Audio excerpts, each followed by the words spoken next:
এমন একটি অবহেলিত কালো মেয়ের ঘটনা আমি আপনাদের সামনে বলতে চাই, একটু সুযোগ দিবেন কি? আমাদের সমাজের, আমাদের রাষ্ট্রের, আমাদের গ্রামের, আমাদের পরিবারের মানুষের চিন্তা হলো, কোনো একটা বাবার যদি কালো মেয়ে হয়ে যায় আমরা মনে করি বরবাদ, 2 লাখ 3 লাখ টাকা লাগবে, এই ছেলেটা টাকা পাইব কই? দাদা নানারা দুষ্টামি করে দিয়া দে 2 লাখ টাকা তোর মেয়ের বিয়ে করে এলাম। তার মানে হলো দাদার সাথে নাতিনের বিবাহটা যেরকম হারাম, নানার সাথে নাতিনের বিবাহটা যেরকম হারাম, এই দুষ্টামিটাও হারাম করে দিয়েছেন আমার আল্লাহ। সুতরাং দাদা নানা যারা হয়েছে, নাতির সাথে দুষ্টামি করতে পারবা, নাতির সাথে দুষ্টামি করতে পারবা না।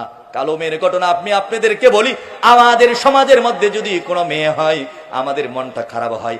আল্লাহর নবী বলেন, যেই গ্রামের মধ্যে আল্লাহ খুশি হয় ওই গ্রামের মধ্যে রহমতের বৃষ্টি হয়। যেই ঘরের মধ্যে আল্লাহ তার থেকে বেশি খুশি হয় তার ঘরের মধ্যে মেহমান হয়। আর যেই মহান রব একটা পরিবারের উপরে তার চাইতে বেশি খুশি হয় তার ঘরের মধ্যে একটা কন্যা সন্তান হয়। আওয়াজ দিয়ে বলুন সুবহানাল্লাহ। মুহতারাম হাজিরিন, এমন একটা বিখ্যাত আলেমা, দিনদার, পরহেজগার, মুত্তাকি, সালেহা, যাকিরা, আশিকা কালো মেয়ের ঘটনা আপনাদেরকে বলতে চাই। বিখ্যাত একজন দাঈ, বিখ্যাত একজন আলেম, তার নাম হযরতে আমির বিন আনাস। নামটা কি? আমির বিন, আরেকটু আওয়াজ দিয়ে বলুন হযরতে আমির বিন। বিখ্যাত দাঈ, বিখ্যাত আলেম, বিখ্যাত একজন যুবক, সুঠাম দেহের অধিকারী, সুন্দর অধিকারী, সুন্দর চরিত্রের অধিকারী, সুন্দর চেহারার অধিকারী। এই ছেলেকে তার বাবা মা পছন্দ করে বিয়ে করেছে। বউ বাসর ঘরের মধ্যে উপস্থিত আছে, কিন্তু 24-26 বছরের যুবকের চিন্তা হলো, এই যে একটা বউ পাইছি এর চাইতে বড় নিয়ামত আর কি আছে? আমরা যারা বিয়ে তখন করি নাই আমাদের চিন্তা ছিল খুব ভালো বিয়ে করব। আওয়াজ দিয়ে বলুন কথা ঠিক কি না? যে মেয়েটা বিয়ে করে নাই ওই মেয়েটার চিন্তা হলো খুব ভালো ছেলে দেখে বিয়ে করব। এটাই মানুষের জীবনের সবচাইতে বড় একটা টার্গেট, সবচাইতে বড় একটা চ্যালেঞ্জ। আমর বিন আনাসের চ্যালেঞ্জটাও এমন ছিল, আল্লাহর কাছে দোয়া করেছি, রব্বানা হাবলানা মিন আজওয়াজিনা ওয়া যুররিয়াতিনা কুররাতা আইন। এমন স্ত্রী, এমন সন্তান লাগবে যারা চক্ষু শীতলকারী হয়, যাদেরকে দেখলে কলিজা ঠান্ডা হয়, চোখটা ঠান্ডা হয়। এবার আমর বিন আনাস রাত 12টার সময় বাসর ঘরে ঢুকে পড়ে। বাসর ঘরে ঢুকে সালাম দিয়ে, আসসালামু আলাইকুম ইয়া যাওজাতি, ও আমার স্ত্রী আপনি কেমন আছেন? ওয়া আলাইকুমুস সালাম ওয়া রাহমাতুল্লাহ বলা হলো। কিন্তু হলোটা কি? কুপি একটা বাতি জ্বলে টেবিলের উপরে, তার স্ত্রী এক কোণায় বসে আছে। এমন কালো স্ত্রী, ওই স্ত্রীর চেহারার কালোর কারণে কুপি বাতিটাও অন্ধকার অন্ধকার লাগে। আমর বিন আনাস কালো মেয়েটাকে পরখ করে লাফ দিয়ে ঘর থেকে বের হয়ে বারান্দায় গিয়ে বসে পড়ে। আল্লাহর কাছে কাঁদতে কাঁদতে বলে, মহান রব, সারা জীবন তোমার কাছে চাইলাম কি আর পাইলাম কি মহান রব? এমন স্ত্রীটাই বুঝি আমার ভাগ্যে ছিল। মুহতারাম হাজরিন, এমন স্ত্রীটাই বুঝি আমার ভাগ্যে ছিল। লোকটা কাঁদতে থাকে। রাত 12টা বাজে, 1টা বাজে, 2টা বাজে, যখন রাত 3টা বাজে, আমর বিন আনাসের কালো স্ত্রীটা ঘর থেকে বারান্দায় এসে হাজির হয়ে যায়। এবার 2টা হাত আমর বিন আনাসের পায়ের মধ্যে জড়িয়ে বুকের সাথে 2টা পা মিশিয়ে স্বামীকে ডাক দিয়ে বলেন, স্বামী আমি জানি আমি বড় কালো, আমার কালোর কারণে আপনার মনটা খারাপ হয়ে গেছে। আমি কালো মেয়ে, এই কারণে বুঝি আপনার মনটা খারাপ হয়ে গেছে। স্বামী আপনি মন খারাপ করবেন না, একটা কথা মনে রাখবেন, এই যে 2টা হাত পৃথিবীর কোনো পুরুষকে স্পর্শ করি নাই, এই যে 2টা চোখ পৃথিবীর কোনো গায়রে মাহরাম, পৃথিবীর কোনো বাজে ছেলেদেরকে, যার সাথে বিবাহ জায়েজ হবে এমন কোনদিন ছেলের সাথে কোনদিন চোখের খেলা খেলি নাই। ও আমার স্বামী, ও আমার স্বামী, ও আমার স্বামী, আপনি মন খারাপ করবেন না। একটা কথা মনে রাখবেন, কালোর মধ্যেও ভালো কিছু থাকতে পারে। একটা আওয়াজ দিয়ে বলেন, স্ত্রী কি বলেছে? কালোর মধ্যেও। আরেকবার আওয়াজ দিয়ে বলুন, কালোর মধ্যেও। ও আমার স্বামী, কালোর মধ্যেও ভালো কিছু থাকতে পারে, আপনি মন খারাপ করবেন না। আমর বিন আনাসের মনটা খারাপ হয়ে গেল। কি রে, কি হলোটা কি? কালোর মধ্যেও বুঝি ভালো কিছু থাকতে পারে। স্ত্রী কি বলেন? আমর বিন আনাসের কান্না বন্ধ হয় না, মন খারাপ বন্ধ হয় না। এবার বিখ্যাত দাঈ আমর বিন আনাস কাঁদতে থাকে। এবার স্ত্রী তার স্বামীকে বলেন, স্বামী এই যে একটা কথা বলি, আপনার চেহারাটা বড় সুন্দর, এই সুন্দরটা কে বানাইছে বলেন তো? আমর বিন আনাস বলেন, আমার আল্লাহ বানাইছে। কে বানাইছে? আপনার বডিটা যখন বানানো হয়েছে, মহান রব ফেরেশতাদেরকে বলেছেন, সোকন সোকন ফেরেশতা তোমরা দূর হয়ে যাও। আমর বিন আনাসের বডি বানানো হয়েছে। আমর বিন আনাসের মুখমণ্ডলটা আমি রব আমার কুদরতের হাত দিয়ে মোহব্বতের সাথে বানাতে চাই। আমর বিন আনাসের চেহারা আমি বানাবো। ফেরেশতারা চলে গেল। আল্লাহ তার কুদরতের হাত দিয়ে সুন্দর করে আপনার নাকটা ছন ছন করে বাঁশের কঞ্চির মতো খাড়া করে সুন্দর করে সাদা মলাট করে আপনার নাকটা বানিয়ে দিয়েছে। ও আমার স্বামী, আপনার দাঁতগুলো ডালিমের বিচির মতো দানা দানা করে সাজিয়ে দিয়েছে। আপনার চোখগুলো হরিণীর চক্ষু করে সৃষ্টি করেছে। আপনার ঠোঁটগুলো গোলাপের পাপড়ির মতো সৃষ্টি করেছে। আপনার গালগুলো গন্ড দেশগুলো ভরাট করে সৃষ্টি করেছে। গায়ের রংটা এত সুন্দর দিয়েছে। আপনার সুন্দরের প্রেমে যেই পৃথিবীর যেই কোনো মানুষ পড়ে যাবে, আপনার দাড়ির ফাঁক দিয়ে আপনার মুসের ফাঁক দিয়ে আপনার চামড়ার সাদাটা অবলোকন করা যায়। আওয়াজ দিয়ে বলুন সুবহানাল্লাহ। ও আমার স্বামী আমের বিন আনাস, একটু চিন্তা করুন, মহান রব আপনাকে মহব্বতের সাথে সুন্দর করে বানানোর পরে কুরআনে কারীমের সূরা ৩ এর মধ্যে 4টা কসম করেছে। কয়টা কসম? আল্লাহ বলেছেন ওয়াত-তিনি ওয়াজ-যাইতুন ওয়া তুরি সিনিন ওয়া হাযাল বালাদিল আমিন। তিনের কসম, জাইতুনের কসম, সিনাই পর্বতের কসম, ওয়া হাযাল বালাদিল আমিন, পবিত্র মক্কা নগরের কসম। আমি রব ঘোষণা করে দিলাম, লাকাদ খালাকনাল ইনসানা ফি আহসানি তাকওয়িম। আমর বিন আনাসকে আমি উত্তম সুন্দর করে পৃথিবীর সব মাখলুকাত থেকে আমি মানুষকে বড় সুন্দর আকৃতিতে বানিয়েছি। আওয়াজ দিয়ে বলুন সুবহানাল্লাহ। ও আমার স্বামী, আবার শুনুন, আপনার যেই আল্লাহ আপনার চেহারাটা সুন্দর করে বানিয়েছে, আমার বডিটা যখন বানানো হয়েছে আমি তো খুব কালো। মহান রব ফেরেশতাদেরকে বলেছেন, ও ফেরেশতারা সোকন সোকন তোমরা দূর হয়ে যাও। আমর বিন আনাস স্ত্রীকে আমি বড় মহব্বত করে বানাবো।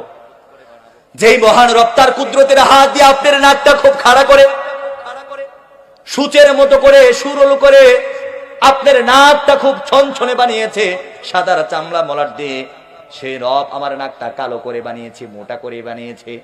বানানোর পরে রব তার কুদরতের হাত দিয়ে নাকটার মধ্যে একটা ডলা দিয়েছে। আমার নাকটা যেরকম কালো ওরকম মোটা ওরকম চেপটা। যেই মহান রব আপনার চোখগুলোকে হরিণীর চক্ষু বানিয়েছে, ওই রব আমার চোখগুলোকে গরুর মতো করে বানিয়েছে। যেই মহান রব স্বামী আপনার ঠোঁটগুলোকে গোলাপের পাপড়ির মতো বানিয়েছে, ও আমার স্বামী ওই মহান রব আমার ঠোঁটগুলোকে শামুকের ঠোঁটের মতো বানিয়েছে।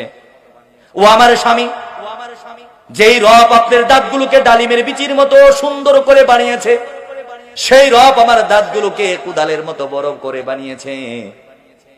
আমাকে বানানোর পরে আল্লাহ রব্বুল আলামিন সেই 4টা কসম করেছে।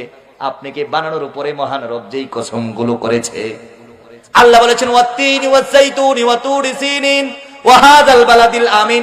4টা কসম করে বলি, লাকাদ খালাকনাল ইনসানা ফি আহসানি তাকওয়িম।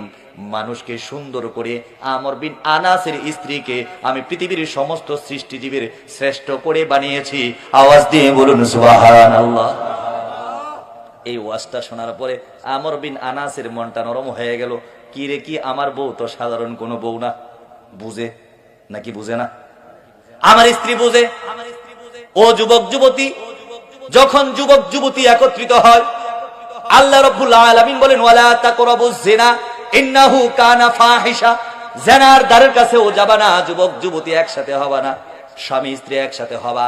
সারা দিনের রাগ অভিমান গুসা আমি মহান রব রাতের চালো আদরের চাদরে আমি তোমাদের ওই রাগ অভিমানটা মহব্বতে পয়দা করে দেব। দেখলেন কি? আর এখন আমির বিন আনাস এবং তার স্ত্রীর মন নরম হয়ে গেল। বাসর ঘরে তারা প্রবেশ করলো, তাদের শারীরিক সম্পর্ক হয়ে গেল। আমর বিন আনাস গোসল করে ফজরের নামাজ মসজিদে গিয়ে আদায় করে, মসজিদে গিয়ে আদার করার পরে মনটা আবার খারাপ হয়ে যায়। কি রে, কি হইল, কি চাইলাম কি আর পাইলাম কি? মনটা খারাপ হয়ে যায়। আমর বিন আনাস মনটা খারাপ করে 7 সাগর 13 নদী পাড়ি দিয়ে বহুর আর বুদুর রাষ্ট্রে বহুদূর দেশে নিজের গ্রাম ছেড়ে দিয়ে ওই দেশে গিয়ে বাসিন্দা হয়ে যায়। ওখানে সুন্দর একটা বিয়ে করে, ওখানে কয়েকটা ছেলে মেয়ে হয়। সুন্দর ছেলে মেয়ে হয়েছে, বউ সুন্দর, কিন্তু এই সুন্দর দেখে পেট ভরে না, চক্ষুটা শীতল হয় না, পুরোটা ইন কলিজাটা ঠান্ডা হয় না, মনটা বড় খারাপ। 20 বছর পরে মসজিদের মধ্যে হযরতে আমর বিন আনাস রাহমাতুল্লাহি আলাইহি, 20 বছর পরে হযরতে আমির বিন আনাস রাহমাতুল্লাহি আলাইহি চিন্তা করলো, কোরআনের আয়াত তেলাওয়াত আমর বিন আনাসের সামনে হাজির হয়ে যায়, লিল্লাযীনা ইউলুনা মিন নিসাইহিম তারাব্বুসু আরবাআতি আশহুর ফাইন ফাউ ফাইন্নাল্লাহা গফুরুর রহিম। আল্লাহ বলেন, ও পৃথিবীর মানুষ শোনো, তোমরা যদি স্ত্রীর সাথে সহবাস করবা না, স্ত্রীর সাথে মেলন করবা না, স্ত্রীর সাথে থাকবা না, এরকম শপথ যদি তোমরা করো, আর বাতি আশহুর 4 মাস পর্যন্ত স্ত্রীর কাছে তুমি যদি না থাকো, 4 মাস পরে শপথ ভাঙো, এসে স্ত্রীর সাথে সহবাস করো, আর 4 মাস পরে যদি স্ত্রীর কাছে না আসো, স্ত্রীটাকে যৌন চাহিদাই কষ্ট দিবে না, স্ত্রীটাকে ডিভোর্স করো, স্ত্রী আরেকটা স্বামী গ্রহণ করে নিজের যৌন চাহিদা মিটাবে। এটাকে ইসলাম বলে, এটাকে ধর্ম বলে, এটাকে সুন্দর বলে। আওয়াজ দিয়ে বলুন সুবহানাল্লাহ। এবার আয়াত যখন পড়েছে 4 মাস স্বামী দূরে থাকতে পারবে, স্বামী স্ত্রী থেকে কয় মাস দূরে থাকতে পারবে? স্বামী স্ত্রী থেকে 4 মাস দূরে থাকতে পারবে। কিন্তু আমাদের যারা স্বামীরা বিদেশ আছে, এরা কি করবে? এরা 4 মাসের বেশি থাকতে পারবে যদি স্ত্রী অনুমতি দিয়ে থাকে। আওয়াজ দিয়ে বলুন কথা ঠিক কিনা? কিন্তু স্ত্রী যদি পাগলা, তোমার গাড়ি আমার দরকার নাই, তোমার মাসে 80,000 টাকা দরকার নাই, আমি ফাগলি, তোমার ফাগলারই লাগবো, তাহলে ফাগলার জন্য বিদেশ করা নাজায়েজ হয়ে যাবে। আওয়াজ দিয়ে বলুন কথা ঠিক কিনা? মুহতারাম হাজিরিন, লিল্লাযীনা ইউলুনা মিন নিসাইহিম তারাব্বুসু আরবাআতি আশহুর ফাইন ফাউ ফাইন্নাল্লাহা গফুরুর রহিম। আয়াত তেলাওয়াত করার পরে আমর বিন আনাসের মাথার উপরে আসমানটা ভেঙে পড়ে। স্ত্রীকে 4 মাস থেকে বেশি দূরে রাখা যায় না, আর বছরকে বছর হয়ে গেল স্ত্রী থেকে দূরে। না না না, এখানে আর থাকা চলবে না, স্ত্রীর খবরটা নিতে হবে। 7 সাগর 13 নদী, রক্ত 7 সাগর 13 নদী পাড়ি দিয়ে ওই গ্রামের মধ্যে এসে হাজির হয়ে গেল আমর বিন আনাস। কিন্তু হলো কি, যেখানে ছিল পুকুর এখন ওখানে নদী, যেখানে ছিল গাছতলা এখন ওখানে ছাদওয়ালা, যেখানে ছিল টিনের চালা এখন ওখানে 5 তলা। আওয়াজ দিয়ে বলুন কথা ঠিক কিনা? চিনার কোনো রাস্তা নেই, চিনার কোনো ভাও নেই, কি আর করা যাবে? বিখ্যাত বড় একটা মসজিদ, মসজিদের মধ্যে ঢুকে পড়ে মাগরিবের সালাত হয়ে গেল, মাগরিবের সালাতের পরে ইকামত হয়ে গেল, নামাজের পরে ঈমান ও ইয়াকিনের মেহনত সম্পর্কে জরুরি বয়ান হবে। আবার জরুরি বয়ান শুরু হয়ে গেল, এমন বয়ান শুরু হয়ে গেল, মসজিদ ভরপুর মানুষ, মানুষগুলো কাঁদতে কাঁদতে বেহুশ হয়ে গেল, মানুষগুলো কাঁদে অজ্ঞান হয়ে যায়, মানুষগুলো কাঁদতে কাঁদতে জমিনে লুটিয়ে পড়ে, মানুষগুলো কাঁদতে কাঁদতে পাগল হয়ে যায়।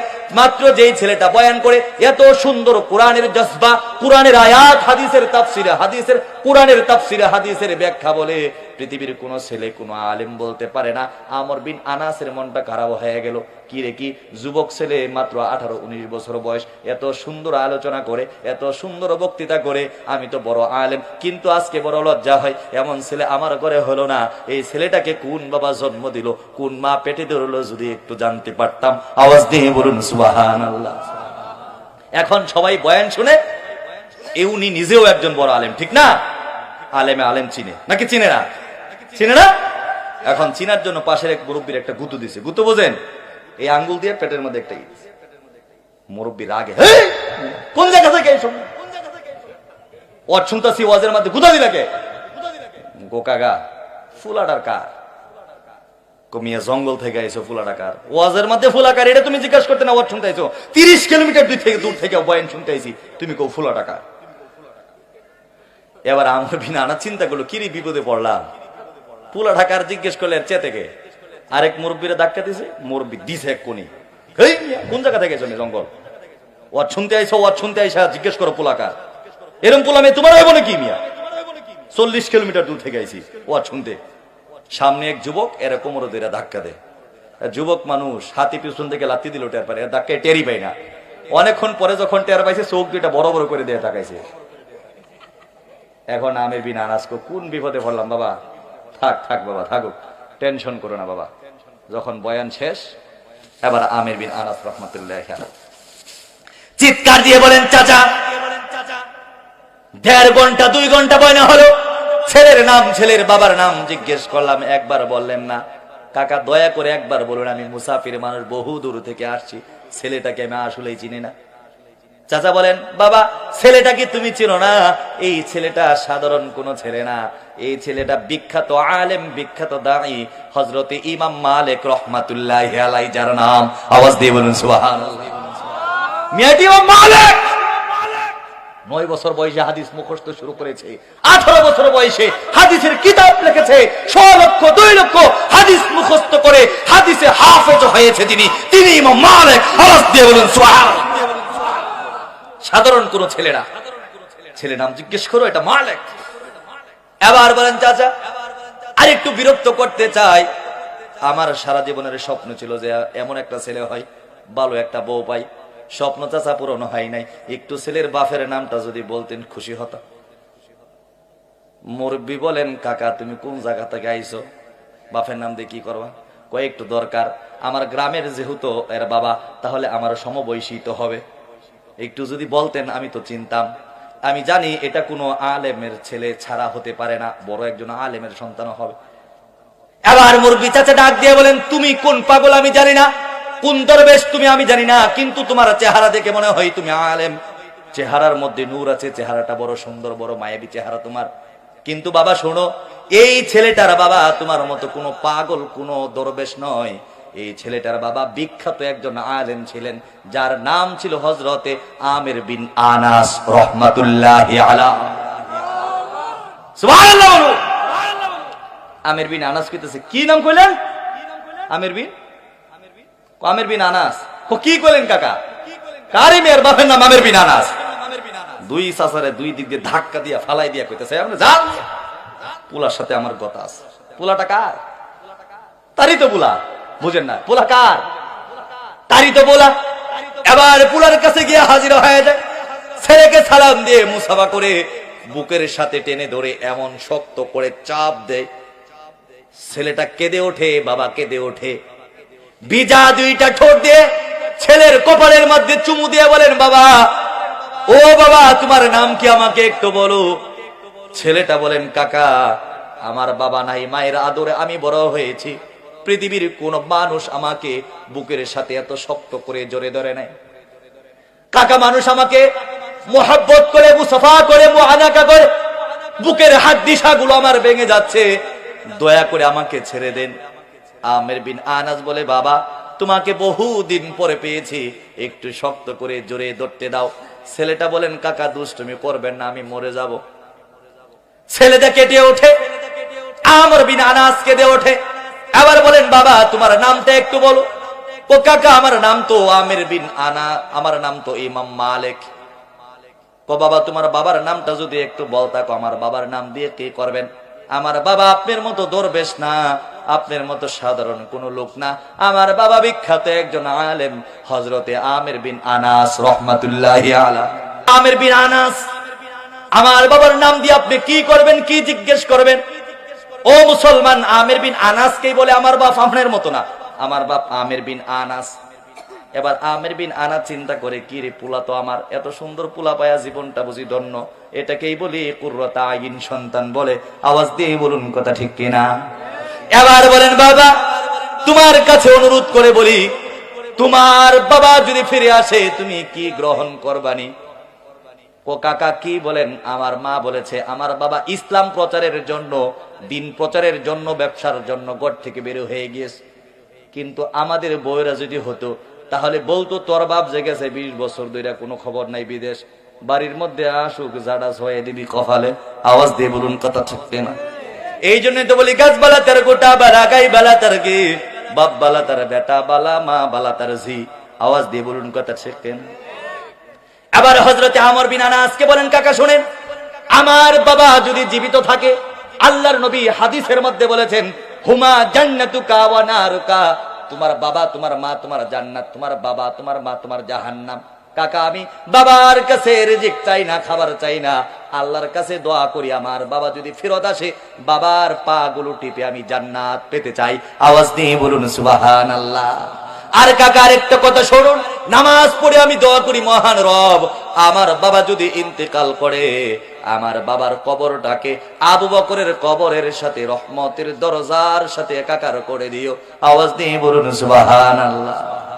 এবার চিন্তা করে দেখতেছে, কিরে, এত সুন্দর পোলা আমি জন্ম দিলাম, খবর নিলাম না, মনটা খুব ভালো, কিন্তু মনের মধ্যে টেনশন আছে, আছে না?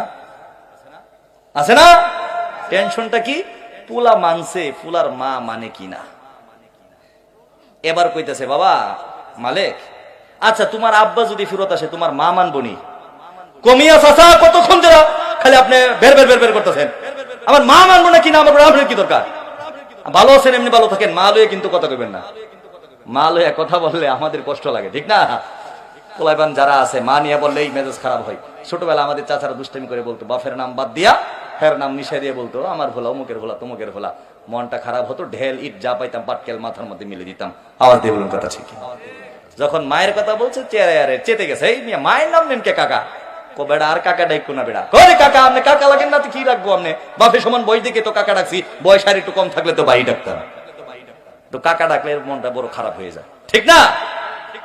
আবার জিজ্ঞেস করে তোমার বাবা যদি ফেরত আসে তোমার মা গ্রহণ করবে কিনা? কাকা গো কি বলেন, 18-19 বছর বয়স আমার, আজ পর্যন্ত ফজরের নামাজের পরে ঘরের মধ্যে থাকতে পারি না। আমার মা ফজরের নামাজ পড়ে এক পারা কোরআন তেলাওয়াত করে সূরা ইয়াসিন পড়ে সেজদার মধ্যে গিয়া এমন ভাবে হাউ মাউ করে কাঁদতে থাকে, আমি আর করে ঢুকতে পারি না। তোমার মা কি বলে কাঁদে, কি দোয়া করে? আমার মা আল্লাহর কাছে দুইটা দোয়া করে, মহান রব আমার স্বামী যদি জীবিত থাকে স্বামীর কাছ থেকে রিজিকের আশা করি না, যৌন চাহিদা পূরণের আশা করি না। মহান রব আল্লাহর নবী যে হতো বলেছে যদি জায়েজ হতো মহিলাদেরকে বলে দিতাম তারা যেন তাদের স্বামীর পায়ে সেজদা করে। আমি চাই আমার জান্নাতের স্বামী আমার ঘরে আসুক, স্বামীর খেদমত করে আমি জান্নাত পর্যন্ত পৌঁছে যেতে চাই। আওয়াজ দিয়ে বলুন সুবহানাল্লাহ। আমি জান্নাত পর্যন্ত পৌঁছে যেতে চাই স্বামীর খেদমত করে। এখন মনটা একটু ভালো, এর মা দেহি এখন আমারে ভালোবাসে, ঠিক না? মন ভালো না? আবার জিজ্ঞেস করে তোমার বাবা যদি মরে যায় তোমার মায়ের ধারণাটা কি?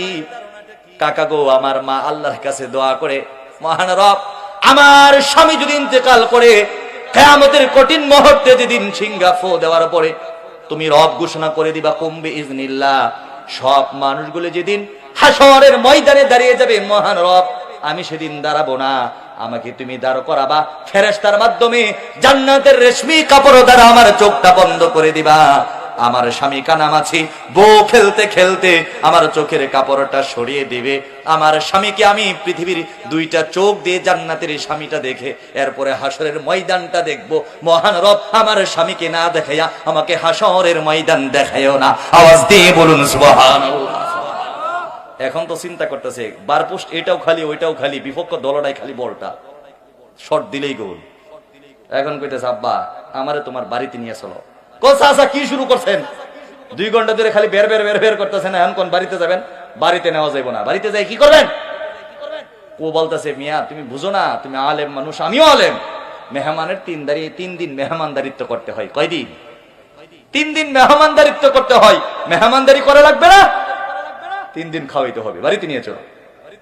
ঠিক আছে যান, মেহমানদারি করানো লাগবে, আপনি আলেম মানুষ যান 3 দিন খাবেন, কিন্তু বাড়িতে যাই বইলা দিলাম কিছু বলতে পারবেন? আপনার বাপ গতি ভালো না।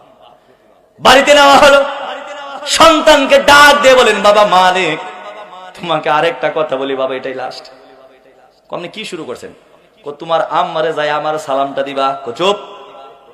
কি শুরু করছেন? মায়ের সালাম দিব কেন? আমি আপনাকে খাবার দিব, দাবার দিব, বসতে দিব, থাকতে দিব, মায়ের সালাম দিয়ে আপনি কি করবেন? আপনি পুরুষ মানুষ, আমার মা মহিলা মানুষ, কেন সালাম দেব? বলেন বাবা তোমার পায়ে ধরে বলি আমার সন্তানের সমতুল্য বয়স তোমার, তোমার মাকে আরেকটা কথা বলবা, সালাম দেওয়ার পরে বলবা মা একটা পাগল আইছে, একটা দরবেশ আইছে। পাগল আর দরবেশ আসার পরে বলে তোমাকে জিজ্ঞেস করেছে কালোর মধ্যেও ভালো কিছু থাকতে পারে। কি বলেছে? কালোর মধ্যেও? এই ঘটনাটা আপনার মনে আছে তো? কালোর মধ্যেও ভালো থাকতে পারে, এই ঘটনাটা তার কেউ জানার কথা না। বাসর রাতে আমাদের যার যা করছে এটা আমগরে ছাড়া কেউ জানে?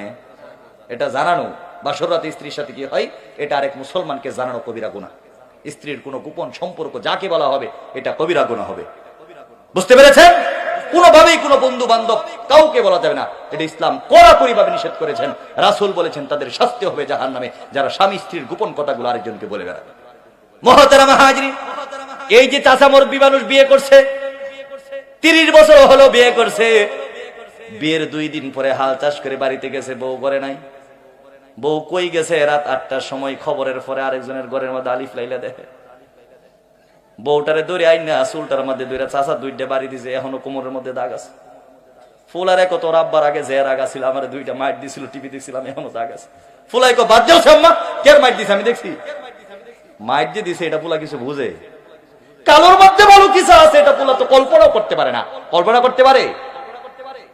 মাকে যখন বলা হলো, মা একজন পাগল আলেম এসেছে, তোমাকে সালাম দিয়েছে, আবার বলেছে কালোর মধ্যেও ভালো কিছু থাকতে পারে। কথাটা শোনার পরে মা জমিন থেকে শুয়ে পড়ে, ও অজ্ঞান হয়ে পড়ে। ছেলেটা কাঁদতে কাঁদতে অস্থির হয়ে গেল। মা, আমার ওই লোক এসেছে, বুকের সাথে আমাকে জড়িয়ে ধরেছে, তার বিজা ঠোঁট গুলো দিয়ে আমার কপালটা লেপটিয়ে দিয়েছে। মা, এই পাগল এত শক্ত করে আমাকে ধরেছে, মনে হয় আমার বুকের হাড্ডি সাগুলো ভেঙে যাচ্ছে।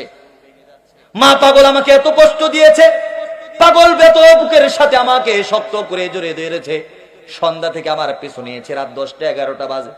মাগরিবের সালাত পড়লাম, এছাড়া সালাত পড়লাম, বাড়িতে পাগলকে নিয়ে আসলাম। মা, পাগল আলেম যখন বলে কালোর মধ্যে ভালো কিছু থাকে, তুমি কেন অজ্ঞান হয়ে গেল? মা এবার ডাক দিয়ে বলেন, ছেলে মালিক রহমাতুল্লাহ আলাইহি মালিক, যেই বাবার জন্য ছোট থেকে তুমি কান্না করেছো, যেই স্বামীর জন্য 18 বছর 20 বছর চোখের জল ছেড়েছি, আজকে আমার ঘরের সমস্ত পর্দা, সমস্ত দরজা, সমস্ত জানালাগুলো দা দিয়ে কুড়াল দিয়ে কেটে ছিঁড়ে ছিন্নমূল করে দাও, বিচ্ছিন্ন করে দাও। আজকে যিনি যেই পাগল করে প্রবেশ করবে, সেটা তোমার জান্নাতের বাবা, তোমার দুনিয়ার জান্নাত, আখিরাতের জান্নাত। সেটা আমার দুনিয়ার সান্ত্বনা, দুনিয়ার ভালোবাসা, দুনিয়ার স্বামী, জান্নাতের আখিরাতের স্বামী। আওয়াজ দিয়ে বলুন সুবহানাল্লাহ। এবার আমের বিন আনাস আসলেন, স্ত্রী সন্তানকে নিয়ে সুখের জীবন শুরু করে দিলেন। মুহতারাম হাজরিন, তাহলে প্রমাণ হয়ে গেল কালোর মধ্যেও ভালো কিছু থাকতে পারে।